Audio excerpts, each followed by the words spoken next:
Dios Todopoderoso, Dios Eterno, nos acercamos a ti en oración, únicamente confiando en Jesucristo, tu Hijo, ese mediador perfecto que está a tu diestra. Hoy lo necesitamos. A cada instante lo necesitamos. Pedimos el auxilio de tu Espíritu Santo, sin el cual todo lo que hacemos es vano. Solo si nos iluminas con tu Santo Espíritu por medio de tu palabra, entenderemos las cosas como debemos entenderlas. Solo si tu Espíritu nos ilumina, veremos la gracia admirable que en tu Hijo Jesucristo has dado a tu pueblo. Compadécete de nosotros, oh Dios. Muchos estamos aquí y solo tú conoces la aflicción de nuestra alma, cuáles son nuestras penas y situaciones particulares. Haznos ver cuál es el mayor problema que tenemos, que es espiritual.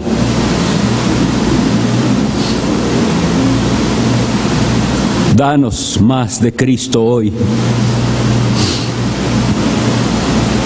Despierta a los que duermen. Resucita a los muertos hoy, para que escuchen la voz del Hijo de Dios y sean salvos.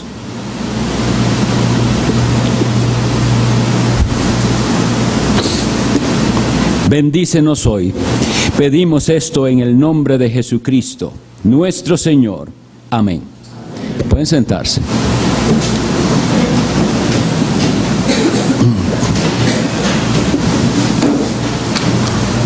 Les invito a abrir la Sagrada Escritura en la carta del apóstol Pablo a los Gálatas, capítulo 2.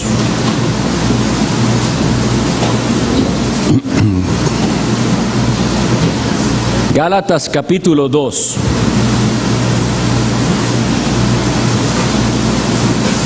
Vamos a leer los primeros 10 versículos de este capítulo.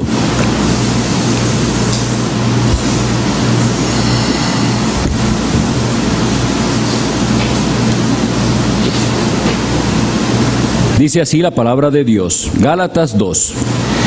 Después, pasados 14 años, subí otra vez a Jerusalén con Bernabé, llevando también conmigo a Tito. Pero subí según una revelación, y para no correr o haber corrido en vano, expuse en privado a los que tenían cierta reputación el evangelio que predico entre los gentiles. Mas ni aun Tito, que estaba conmigo, con todo y ser griego, fue obligado a circuncidarse. Y esto a pesar de los falsos hermanos introducidos a escondidas, que entraban para espiar nuestra libertad que tenemos en Cristo, para reducirnos a esclavitud, a los cuales ni por un momento accedimos a someternos, para que la verdad del Evangelio permaneciese con nosotros. Pero de los que tenían reputación de ser algo, lo que hayan sido en otro tiempo, nada me importa. Dios no hace acepción de personas. A mí, pues, los de reputación, nada nuevo me comunicaron. Antes, por el contrario, como vieron que me había sido encomendado el evangelio de la incircuncisión, como a Pedro el de la circuncisión, pues el que actuó en Pedro para el apostolado de la circuncisión, actuó también en mí para con los gentiles. Y reconociendo la gracia que me había sido dada, Jacobo, Cefas y Juan, que eran considerados como columnas, nos dieron a mí y a Bernabé la diestra en señal de compañerismo, para que nosotros fuésemos a los gentiles y ellos a la circuncisión.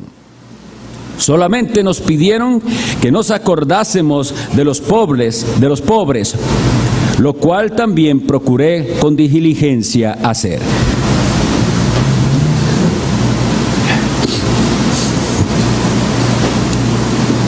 Continuamos con la serie de sermones en la carta a los Gálatas. El apóstol Pablo continúa el relato de sus acciones después de su conversión.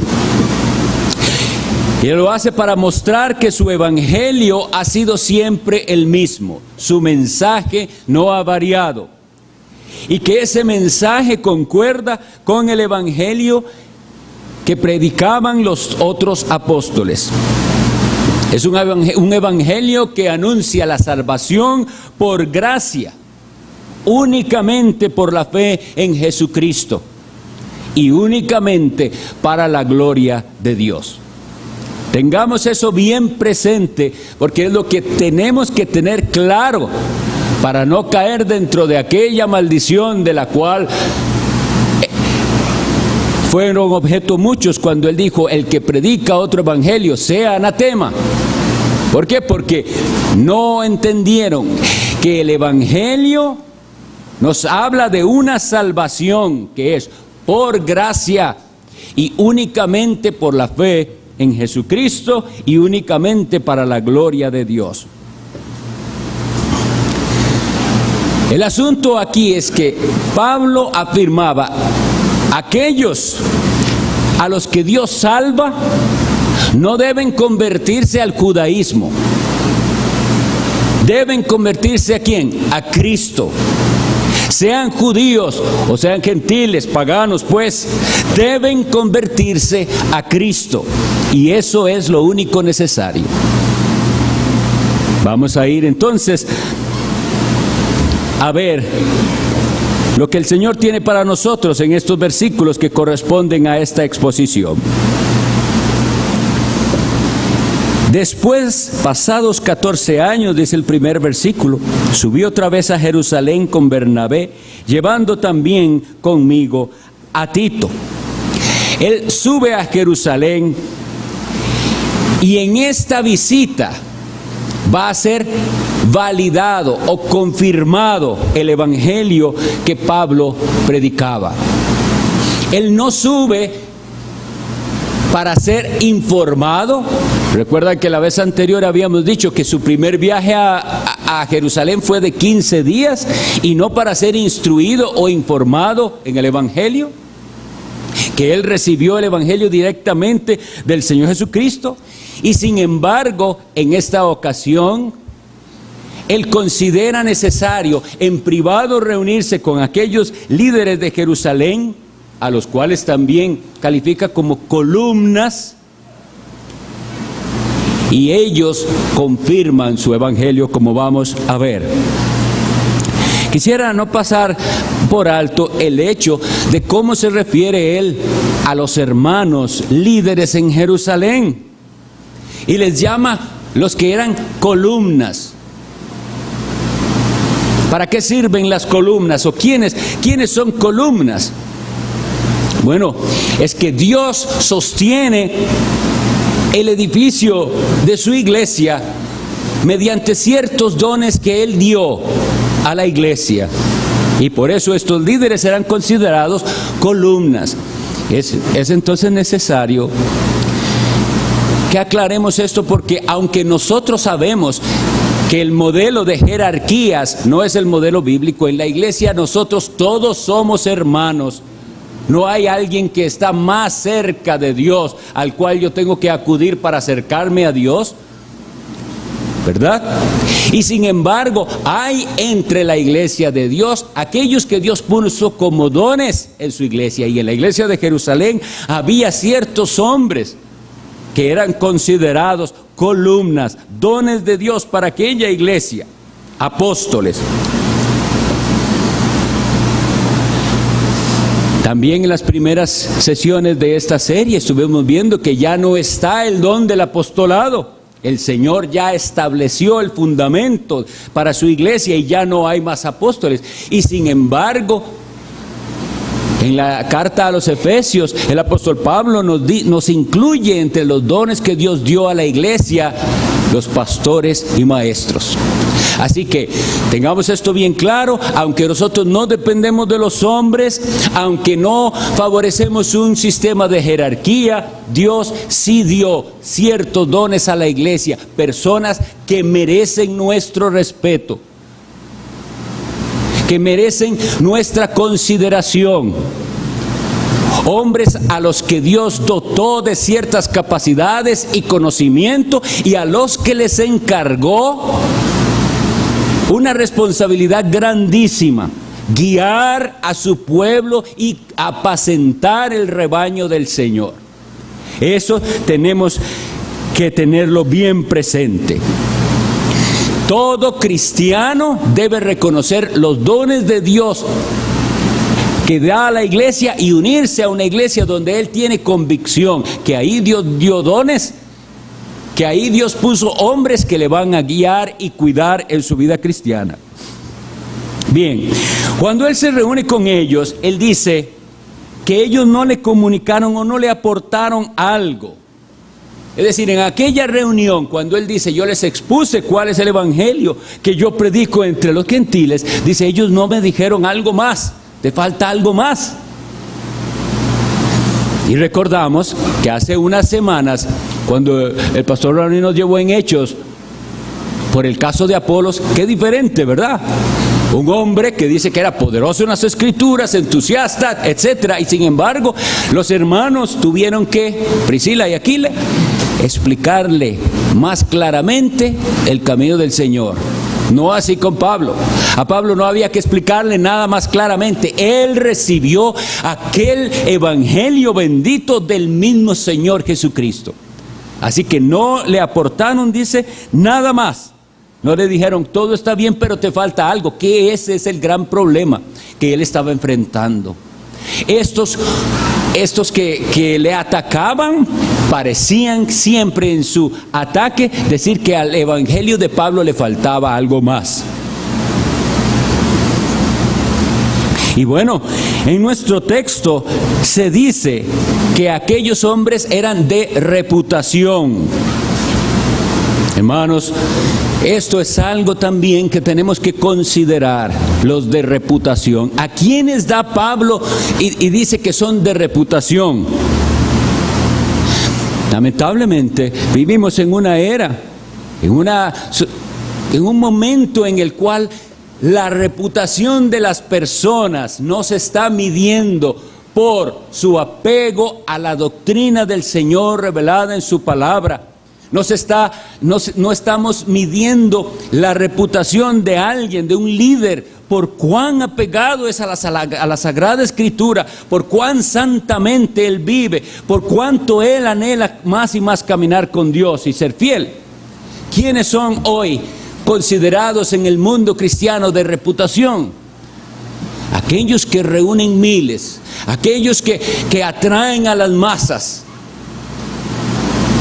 Seamos muy cuidadosos, porque esa no es la reputación que nosotros debemos valorar. No tengamos los estándares del mundo al evaluar la reputación de alguien. Evaluemos bíblicamente las reputaciones en cuán apegados son ellos a la Sagrada Escritura. Y obviamente estos hombres que eran de reputación eran apóstoles, que habían recibido el evangelio directamente de nuestro Señor Jesucristo. Hay otra frase que él describe por aquí, y es: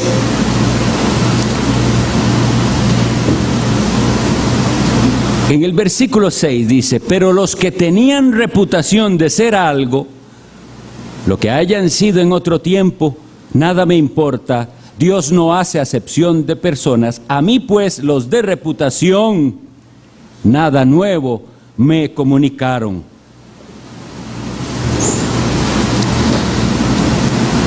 Lo que hayan sido en otro tiempo no es importante.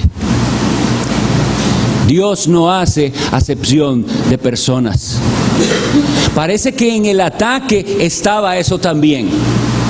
Había una diferencia en quién había sido Pablo y quiénes habían sido estos otros apóstoles. Y el ataque era querer contraponer a estos dos campos dentro del cristianismo. Uno que, como vemos que él describe, es dedicado a alcanzar a los gentiles, o sea, a los que no son judíos, a los incircuncisos, y otros dedicados a alcanzar y a testificar al pueblo de Israel, a los judíos o a los dispersos, pero dentro de los judíos. Y el enemigo está queriendo aquí hacer una división y hacer parecer que hay dos versiones de evangelio. Él está queriendo romper la unidad de la iglesia. Veamos lo grave que es esto. Tiene que decidirse de una vez por todas si hay un evangelio para los judíos y un evangelio para todos los demás. Tiene que decidirse, porque entonces se hubieran creado desde el principio dos vertientes de cristianismo.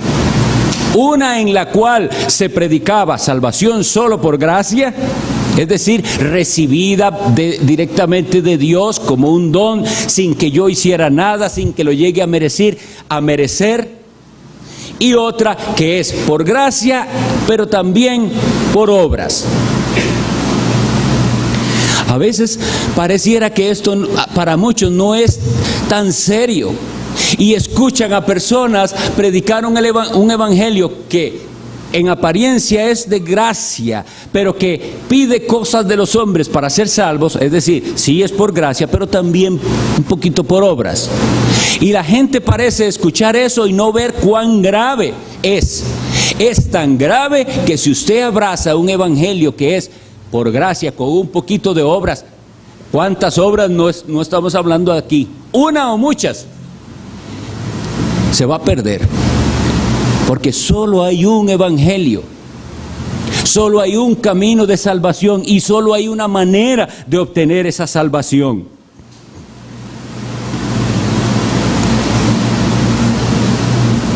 Nosotros vamos a tener que enfrentarnos a esto, no solo afuera, sino en nuestra propia vida, en nuestro caminar con Dios. Llegará el momento en que ustedes tienen que revisarse a ver si de veras creen que la salvación es solo por gracia, o si ustedes todavía están confiando un poquito en ustedes mismos. Si ustedes, al imaginar el juicio de Dios, piensan que es imposible que Dios los envíe al infierno porque ustedes no han sido tan malos, no han entendido la gracia de Dios. Y lamentablemente de eso estamos llenos en las iglesias cristianas evangélicas, de gente que está sentada ahí y ellos, al pensar en el juicio de Dios y en la condenación futura, es imposible para ellos pensar que Dios los vaya a condenar porque no se ven a sí mismos haciendo algo digno de condenación. Y entonces no han entendido el evangelio de la gracia y entonces no pueden ser salvos. El evangelio de la gracia hace al hombre entender que si en el día del juicio usted no es mandado a la condenación, no es por nada que usted haya hecho, ni es por nada que usted dejara de hacer, es únicamente por gracia, porque fue vestido un día de la justicia de Cristo, porque un día sus pecados fueron perdonados. Y es necesario que recordemos constantemente esto de poner el evangelio de cabeza, porque tampoco estamos diciendo que no importa lo que usted haga. Lo que estamos diciendo es que lo que usted hace es el resultado de la salvación y no la causa de la salvación. Y aquí es donde está el problema. Había falsos hermanos entre el pueblo, entre la iglesia. Y quisiera llamar su atención a cómo se refiere el apóstol Pablo a ellos. Mas ni aun Tito, que estaba conmigo, con todo y ser griego, fue obligado a circuncidarse. Y esto a pesar de los falsos hermanos introducidos a escondidas, que entraban para espiar nuestra libertad que tenemos en Cristo Jesús para reducirnos a esclavitud. Hablemos un poquito antes de Tito. ¿Quién era Tito? Un griego. No era un judío, andaba con él. Y entonces esta es la prueba. Pablo viene con un gentil y va a la iglesia de Jerusalén, y ahí es donde está la prueba de fuego. Va a ceder Pablo ante ellos, y él dice: ni por un momento, no lo crean, yo de aquí no me muevo. No es necesario que alguien se circuncide ni haga nada para ser salvo, excepto poner toda su confianza en Jesucristo y el sacrificio que Él hizo en la cruz. ¿Cómo quisiera transmitir esto de tal manera que usted, si es cristiano, pudiera sentirse como Pablo, que él dice: ni por un momento, yo de aquí no me muevo de esta posición, no voy a ceder ni un pelo, no tengo que hacer nada? Y él, que ha confiado en Jesucristo y que es griego, no tiene que hacer absolutamente ningún rito para salvación. Él puso su fe en el Salvador Jesucristo. Dios lo salvó, sus pecados pues han sido perdonados, él es una nueva criatura en Cristo y no tiene que someterse a ninguna regla más. Pero lo que les digo es, nosotros podemos leer esto y no entender por qué es que el apóstol Pablo hace de esto algo tan de vida o muerte. Es porque ese evangelio de esos falsos hermanos lleva a la condenación, porque no es el evangelio. Ahora, la realidad de que hay falsos hermanos debemos considerarla. Esta es hay otra ocasión en la que el apóstol Pablo habla de los falsos hermanos en 2 Corintios 11, 26. No deben buscarlo, pero él ahí habla de los peligros que él ha sufrido en muchas partes, y él habla y de peligros de falsos hermanos. Vean, esto no es bonito tener que hablarlo y decirlo, pero qué realidad más triste, más bien, la realidad de que hay falsos hermanos. Hay temas en la Biblia que uno no desearía tener que hablar de ellos, pero están ahí. Y si nosotros debemos ser honestos ante Dios y los hombres, tenemos que decir: hay falsos hermanos. ¿Cuánto quisiera yo pensar que no existen? Yo nunca me he topado con uno. Falso. Hay falsos hermanos. Hay gente que pretende creer con nosotros en la gracia de Dios. Hay gente que en apariencia son nuestros hermanos, pero en lo oculto no tienen un mismo sentir, no aman al Señor Jesucristo, no han sido sellados por el Espíritu Santo. Son falsos hermanos. Ahora, los falsos hermanos están engañados. Y esto es algo, entonces, por eso tiene que ser expuesto. Él cree ser parte de la familia de Dios, pero no es parte de la familia de Dios. La familia de Dios se caracteriza por la unidad del Espíritu. Un Señor, una fe, un bautismo. Y el falso hermano dice que sí, con sus labios y con su mente, pero hay algo más guardado en su corazón. Y es la confianza en sí mismo. O algunas otras cosas que no se atreve a decir. La realidad de los falsos hermanos. Quisiera recordarles que estamos hablando en un sentido espiritual. Y aunque Caín era hermano de Abel, era un falso hermano. ¿En qué sentido? En el sentido espiritual. No era un verdadero hermano, era un falso hermano.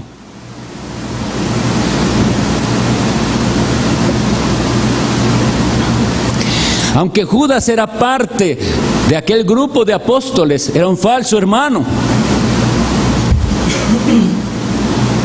Y esto es espantoso. ¿Cómo puede alguien caminar con Cristo, escuchar a Cristo, ver a Cristo y no creer en Cristo, es un falso hermano. Luego en la historia de la iglesia que vemos en los Hechos, cuando Felipe predica en Samaria, ¿qué ocurrió? Había uno que se había dedicado a las artes mágicas y se llamaba Simón, y dice que él creyó y su profesión de fe fue aceptada y fue bautizado. ¿Y qué se mostró después? Era un falso hermano, detrás de otras cosas andaba y no de la santidad ni de Dios. Pablo menciona en otros lugares, en 1 Timoteo 1:20, a Himeneo y Alejandro. Y luego en 2 Timoteo 2:17 les dice por nombre a Himeneo y Fileto, falsos hermanos. Pues había estos falsos hermanos en Jerusalén. Ahora yo quisiera ponerme a pensar, ¿cómo fue que pasó esto? Bueno, era gente judía que se metió a la iglesia de Jerusalén diciendo que sí, que ellos creían que Cristo era el Mesías, y hasta podían decir, yo sí, yo sé que es el Hijo de Dios, claro que sí. Y la iglesia de Jerusalén, hasta ese momento, según lo veo yo, eso era suficiente. Está bien, admitido en la iglesia. ¿Ven por qué nosotros, 2000 y resto años después, tenemos que ser aún más cuidadosos en el proceso de recepción de membresía? Porque nosotros no podemos ver el corazón, claro que no. Pero sin embargo, el proceso pastoral ayuda a librar a la iglesia de que falsos hermanos ingresen. Los falsos hermanos siempre traerán daño a la iglesia del Señor. Y se habían introducido en la iglesia de Jerusalén. ¿Cómo es posible? Entonces esto tiene que darnos a nosotros temor, porque si le pasó a la iglesia de Jerusalén, que había falsos hermanos ahí. Claro, gloria a Dios que levanta, que capacita a los líderes, y Pablo viene y dice, y los reconoce y dice, yo sé que están aquí, pero su intención es expiar.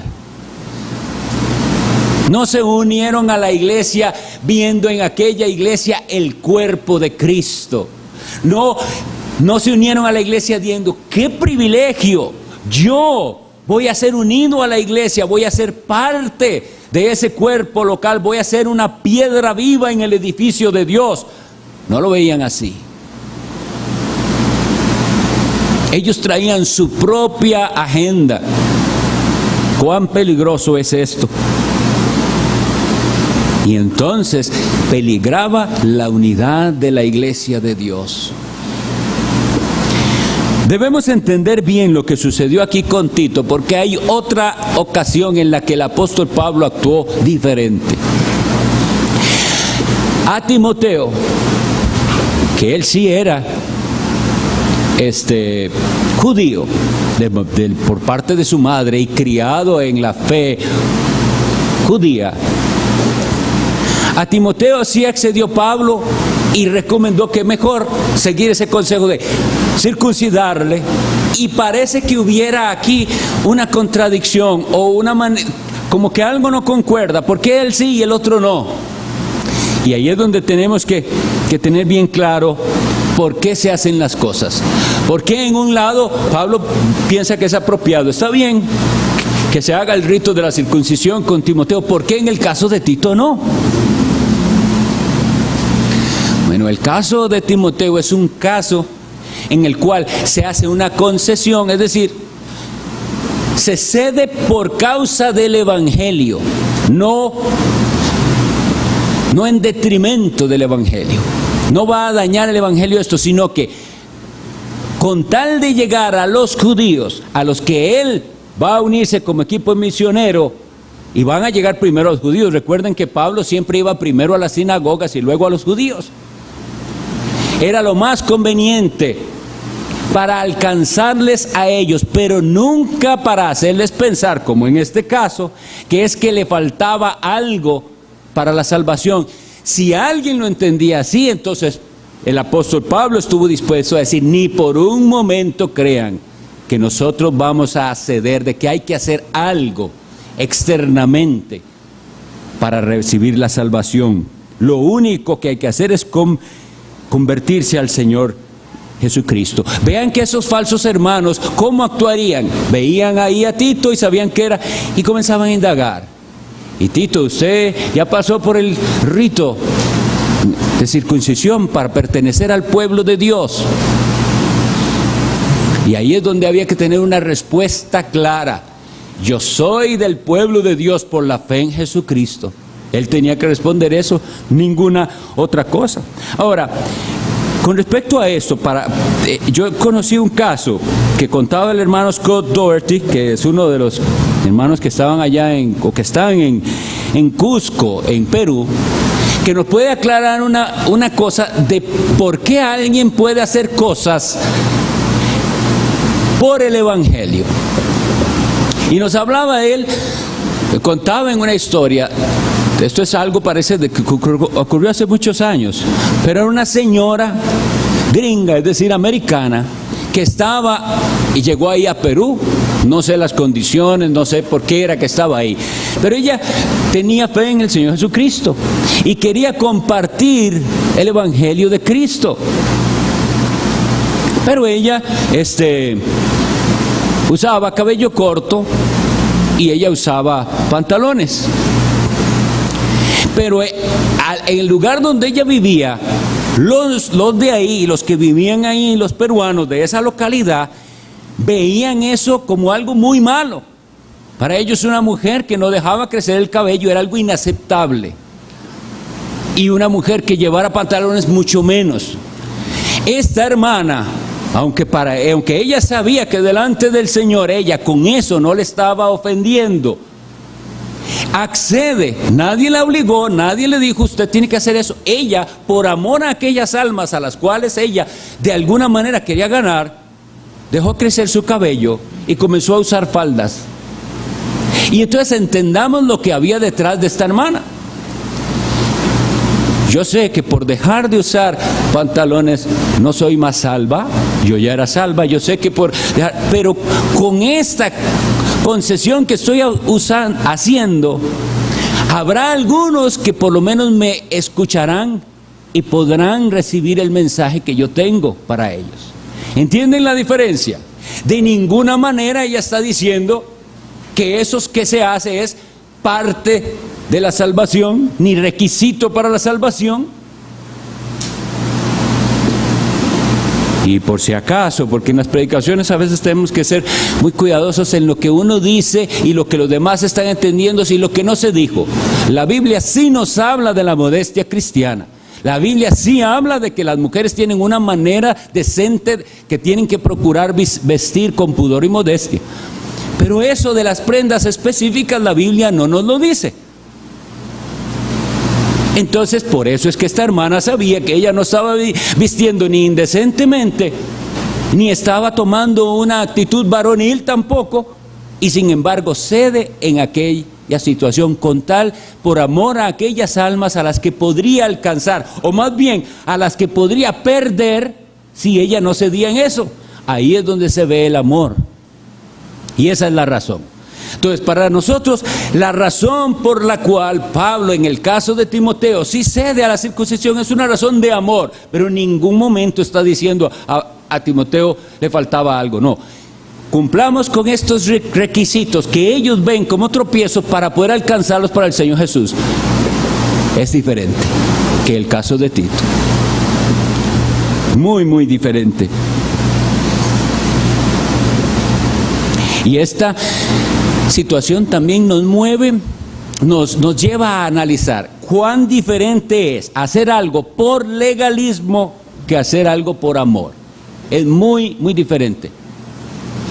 Y ahora tenemos que aplicarlo a nosotros mismos. ¿Usted está haciendo algo por legalismo?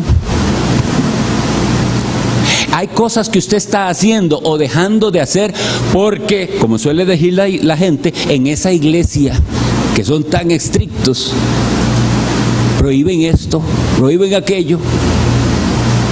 ¿Cómo responde usted, joven, muchacha, a sus compañeros cuando usted se niega a participar en algo? ¿Responde como un legalista o responde como un convertido? Eso es lo que está en juego. Lamentablemente, muchos, esa es la imagen que tienen del cristianismo. Es simplemente una serie de prohibiciones. Y lamentablemente, muchos de los que están en las iglesias, eso es lo que tienen en su mente como cristianismo. Piensan que son cristianos porque no hacen una serie de cosas que los demás sí hacen y ellos no. Y necesitamos romper con eso. Usted puede estar muy engañado, aunque se esté privando de un montón de cosas del mundo, condenarse aún así.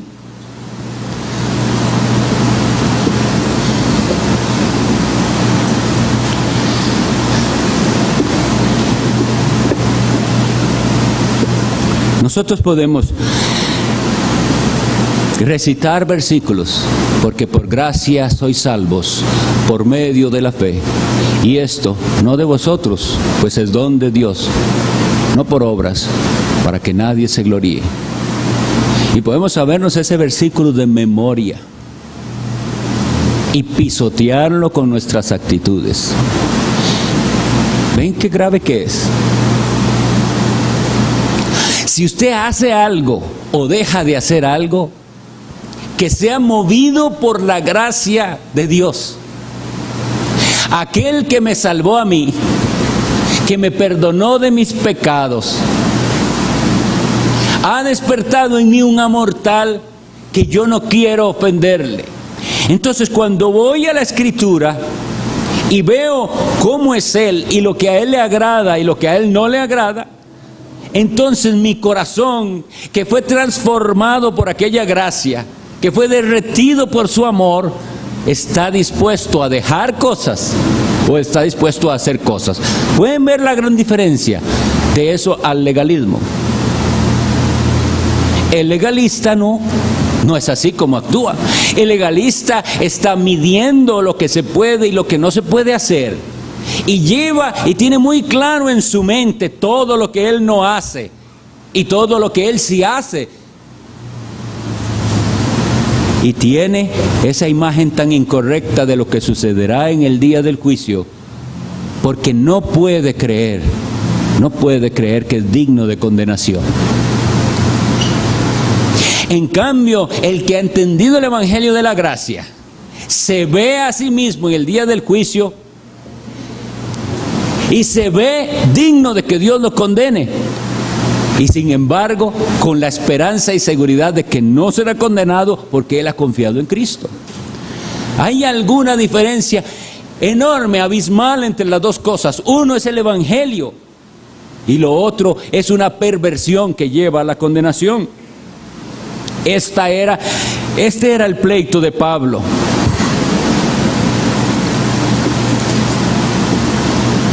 Bien, dice que llega a Jerusalén, que hablan, no le comunican nada. Es decir, gloria a Dios, se ha confirmado, la iglesia es una, el evangelio es uno, un Señor, Jesucristo, una fe, un evangelio. No hay evangelio para judíos y evangelio para gentiles. Y hoy en día también tenemos que ser cuidadosos con esto. Ustedes deben ser conscientes o haber escuchado de los movimientos que se llaman mesiánicos entre los judíos. Y yo sé que el Señor incluso eso puede usar para despertar el interés en alguno de ellos, de esos que dicen que ahora están reconociendo a Jesucristo como el Mesías y verdaderamente salvarlos y que le sigan. Pero cuán riesgoso es esta versión en la cual parece que usted continúe siendo judío con sus ritos judíos y sus fiestas y sus costumbres, nada más que ahora tiene algo más, le añadimos a Cristo. Así no es como se presenta el evangelio. Es bote todo lo que usted tenía, en lo que usted confiaba, y aférrese a Jesucristo y solo a Él, y verá que no ocupa nada más. No se necesita nada más. Y seamos muy cuidadosos con eso, porque no solo es ese movimiento que está tratando de hacer como una especie de sincretismo, mezcla entre judaísmo y cristianismo, sino que hoy muchas iglesias cristianas están adoptando prácticas judías, cosas tan extrañas que no corresponden a la iglesia de Dios. Son muchas, pero algunos habrán escuchado de que ahora resulta que hay que tocar un cuerno y que hay una gente hasta que se pone una estola profética. Todo eso ofende el nombre del Señor. ¿Cómo vas a poner la mira en cosas así? El cristianismo es mirar a Jesucristo, y esto es por la fe, y esto es algo espiritual. Nada de aceites, nada de cuernos, nada de ritos, solo fe en Jesucristo, eso es lo único que se ocupa. Y esa fe transforma, cambia la vida completamente. Y si usted ha sido de los que ha confiado en esas cosas, deseche todo eso y aférrese al Salvador Jesucristo, eso es lo único que ocupamos. En este caso era la circuncisión. Ahora son cosas diferentes, pero nunca cedamos al Evangelio. No, nada más. Cristo y nada más. Él lo pagó todo, Él hizo una obra perfecta, y a lo que Él hizo no le podemos añadir nada. Y gloria a Dios que entonces los apóstoles y allá los de Jerusalén les dieron la diestra de compañerismo y todo lo que eso significa. La iglesia está unida, es una. Sí, la iglesia es una, santa, católica y apostólica. No es la iglesia católica, pero esa es una iglesia católica, es una iglesia universal, está repartida por todo el mundo. Y todo aquel que ha confiado en Jesucristo, arrepentido de sus pecados, todo aquel que se ha postrado ante el Señor Jesús pidiéndole salvación, aquel que ha sido lavado de sus pecados por la sangre de Cristo, donde quiera que esté, de la raza que sea, hable el idioma que sea, ese pertenece a la única iglesia de Dios, donde sea que esté. Y algunos de ellos están en iglesias que se han estado apartando, y sin embargo nosotros no negamos que son nuestros hermanos, a condición de que han confiado únicamente en Jesucristo, que no están confiando en sí mismos, que han sido salvados por la gracia de Dios.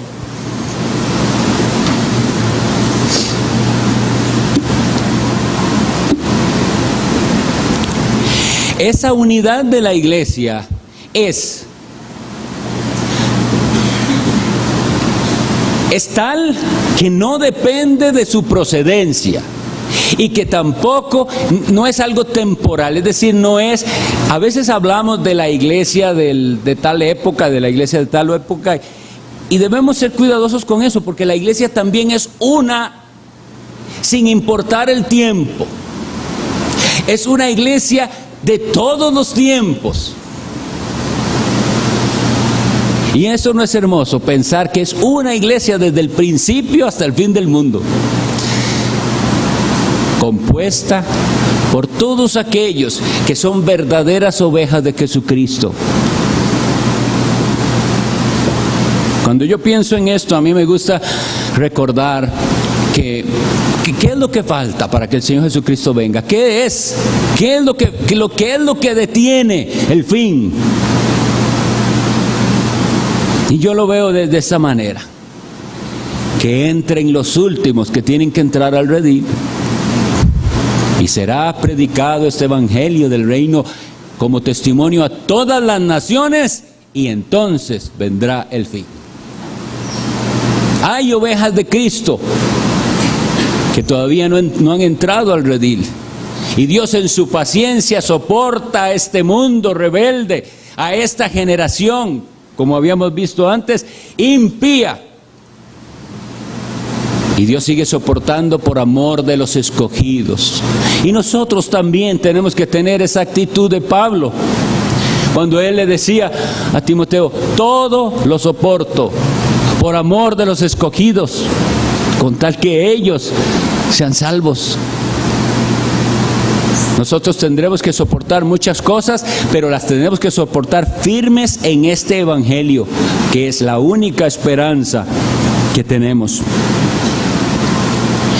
Hay una cosa más en este fragmento que estamos viendo, que yo no la voy a ver ahora, porque no quiero verla apuradamente. Y yo considero de suficiente importancia como parte de la labor de la iglesia de Dios, lo que dice el versículo 10. Una vez que le dicen, nos dieron la diestra de compañerismo, es cierto, somos unos, somos de los mismos, no hay otra facción aquí. Versículo 10 dice, solamente nos pidieron que nos acordásemos de los pobres, lo cual también procuré con diligencia hacer. Y entonces, de hoy en 8, si el Señor permite, vamos a ir a ver lo que Dios manda a la iglesia de Dios con respecto a esto. Cuán importante es y cuán dejado se tiene de lado en muchas partes. Entonces, vamos a cerrar con unas breves aplicaciones. Como hemos hablado de la necesaria defensa del evangelio único, que es solo por gracia, es importante recordar que esto no viene solo desde cuando Pablo, desde que estaba el Señor Jesucristo. Una vez se le acercaron, en Juan 6:28 podemos leer esto, se le acercaron a Cristo y le dijeron, dinos, ¿qué debemos hacer para poner en práctica las obras de Dios? ¿Quieren leerlo textualmente? Lo leo para ustedes. Juan 6:28. Entonces le dijeron, ¿qué debemos hacer para poner en práctica las obras de Dios? ¿Dónde está el enfoque de estos hombres? ¿Dónde está el enfoque? En lo que el hombre tiene que hacer. ¿Lo pueden ver? Y así es todo falso evangelio. Se enfoca en lo que el hombre tiene que hacer. Pero es que el hombre no puede hacer lo que tiene que hacer. No tiene la capacidad, ni quiere hacerlo. No quiere hacer lo que debe hacer. Quiere hacer otras cosas. Pero vean que la pregunta es esa. ¿Qué debemos hacer para poner en práctica las obras de Dios? Es una doctrina que se basa en ¿qué debo hacer yo? ¿Qué tenemos que hacer? La respuesta de Cristo. Respondió Jesús y les dijo, pongan atención, a ver cómo debería ser la respuesta a esta pregunta. La respuesta debería ser, si estamos tomando correctamente, debería ser de Cristo. Bueno, lo que deben hacer es, ¿verdad? Pero Cristo no responde así. Vean qué interesante. Respondió Jesús y les dijo, esta es la obra de Dios. No la obra de ustedes, esta es la obra de Dios. ¿Cuál? Que creáis en el que Él ha enviado. Lo que está diciendo Cristo es, ustedes ni pueden ni quieren hacer lo que de verdad tienen que hacer. Esto es una obra que Dios hace. En su gran poder hace que pecadores rebeldes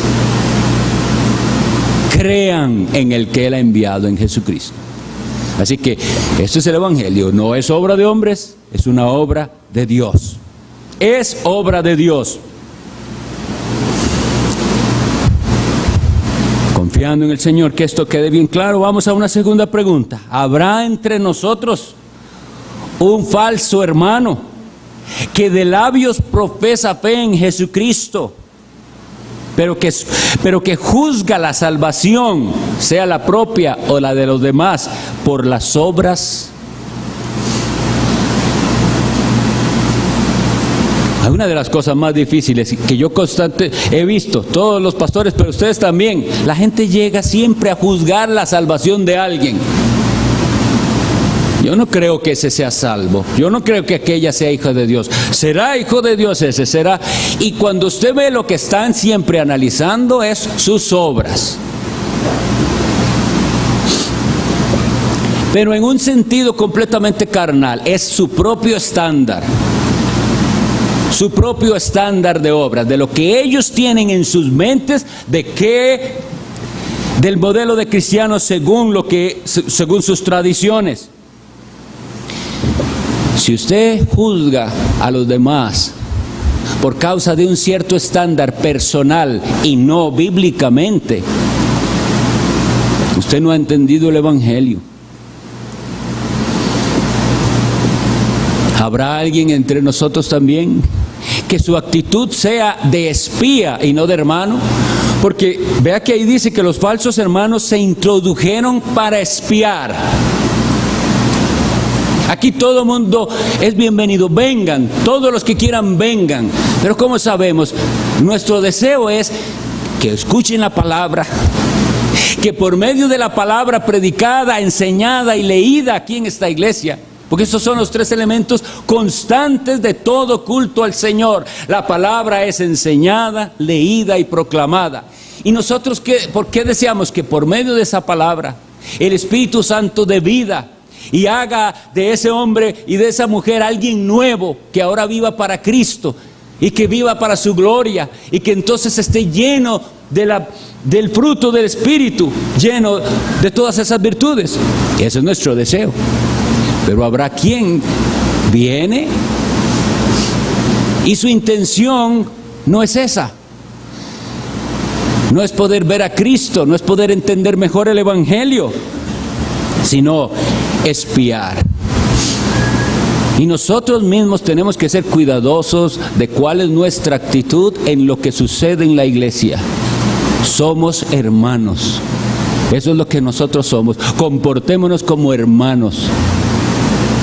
Por eso les digo que Caín era un falso hermano. Porque cuando Dios le dice, ¿dónde está tu hermano? ¿Qué responde Caín? ¿Soy yo acaso guarda de mi hermano? He ahí un falso hermano. Un verdadero hermano, sí, se preocupa por su hermano. Y si algún día Dios me pregunta por mi hermano, yo tengo que poder decir, estoy procurando ayudarle. Estoy buscando cómo ayudar a mi hermano. Nosotros sí somos guardas los unos de los otros. Porque esto es una guerra y porque Satanás está propuesto a destruirnos y a destruir a nuestros hermanos. Y si yo veo que Satanás ataca a un hermano mío y lo hace caer, yo no voy a ser indiferente y lo veo ahí caído. Es mi hermano, mi compañero de batalla. Y yo me voy a comportar como hermano y me lo echo al hombro. Y aunque sea arrastra, se lo llevo al médico, que es Jesucristo, para que Él lo sane. Eso es ser un hermano. No espiar qué hace mi hermano, cómo guarda él el día del Señor, para después criticarle, sea porque él es tiene ciertas libertades, o sea porque es muy estricto, para decir, el hermano yo creo que exagera con eso del día del Señor. Es mi hermano. Algunos son más maduros, otros están aprendiendo a caminar. Pero ¿cómo veo yo a mi hermano? ¿Estoy espiándolo o lo estoy viendo con amor para tratar de ayudarle y enseñarle lo que el Señor me ha enseñado a mí?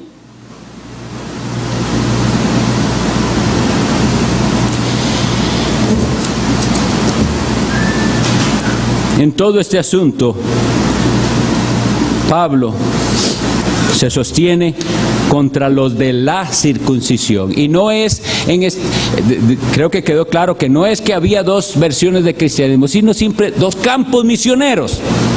El campo misionero de él era alcanzar a los gentiles, el otro se iban a dedicar más a los judíos. Pero todos tenían esto en común y entendían que la circuncisión necesaria es la del corazón.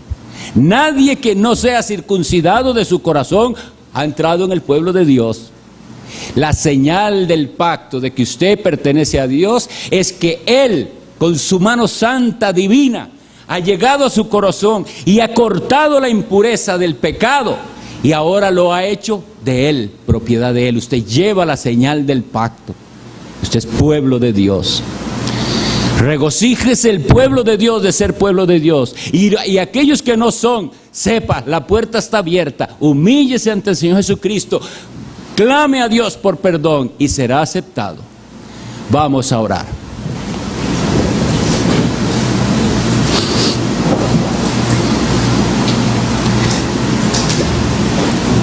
Señor Dios nuestro, te damos gracias que nos has concedido la bendición de leer tu palabra y meditar en ella. Envía a tu Espíritu Santo para que martille con estas palabras nuestras conciencias y no nos deje sin tomar las decisiones necesarias. Abandonar todo legalismo, toda confianza en nosotros mismos y rendirnos y saber, solo Cristo, solo Él es mi Salvador. Ten misericordia de las almas. Glorifica el nombre de tu Hijo Jesús en medio de nosotros. Que así sea. Amén. Hermanos.